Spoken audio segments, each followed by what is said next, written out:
Imposter syndrome. You really, when I saw that title come across my desk this week, really intrigued me. Can you explain that a little bit? Imposter syndrome is when someone doubts their skills, their accomplishments, what have you.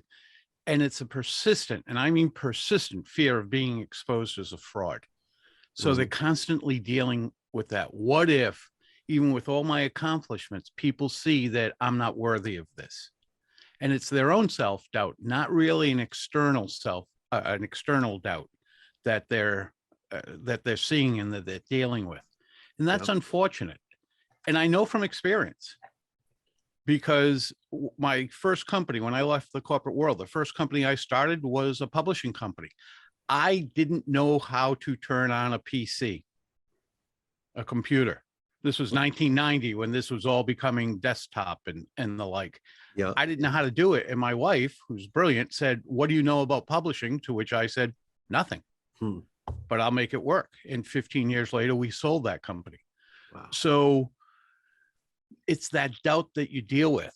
And when you write a book, when you go up and speak, when you get in front of your peers, you have this fear of being exposed, that you're not as good as everybody thinks you are. And that's unfortunate because it holds us back. And it's also the person who comes on a little strong, which might be my case when I'm doubting myself. And being an introvert as well, I overcompensate. So I come on a little strong when I really shouldn't. And people see that as, wow, he's braggadocious or he's overconfident or whatever it might be. And it's actually just the opposite. It's that I'm afraid that people are going to see I'm not worthy of this.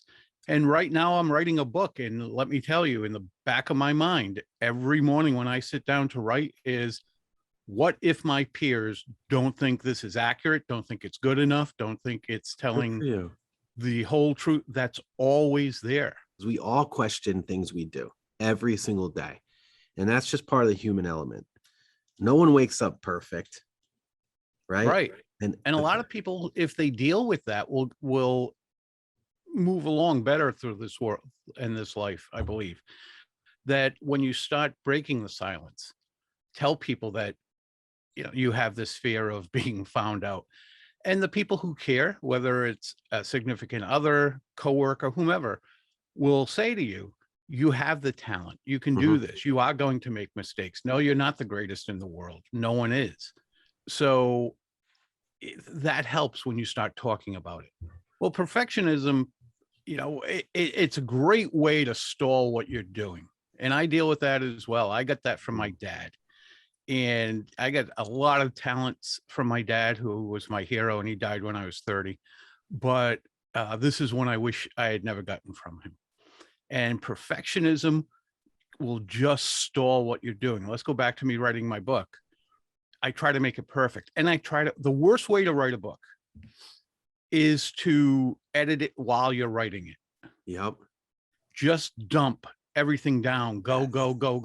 And that's why they have the editing process later.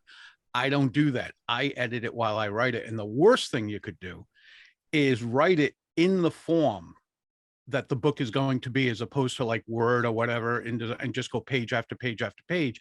I write it in the form, put in the graphs, everything else while I'm doing it. Worst way ever to write a book. Yeah, but it's the perfectionist in me.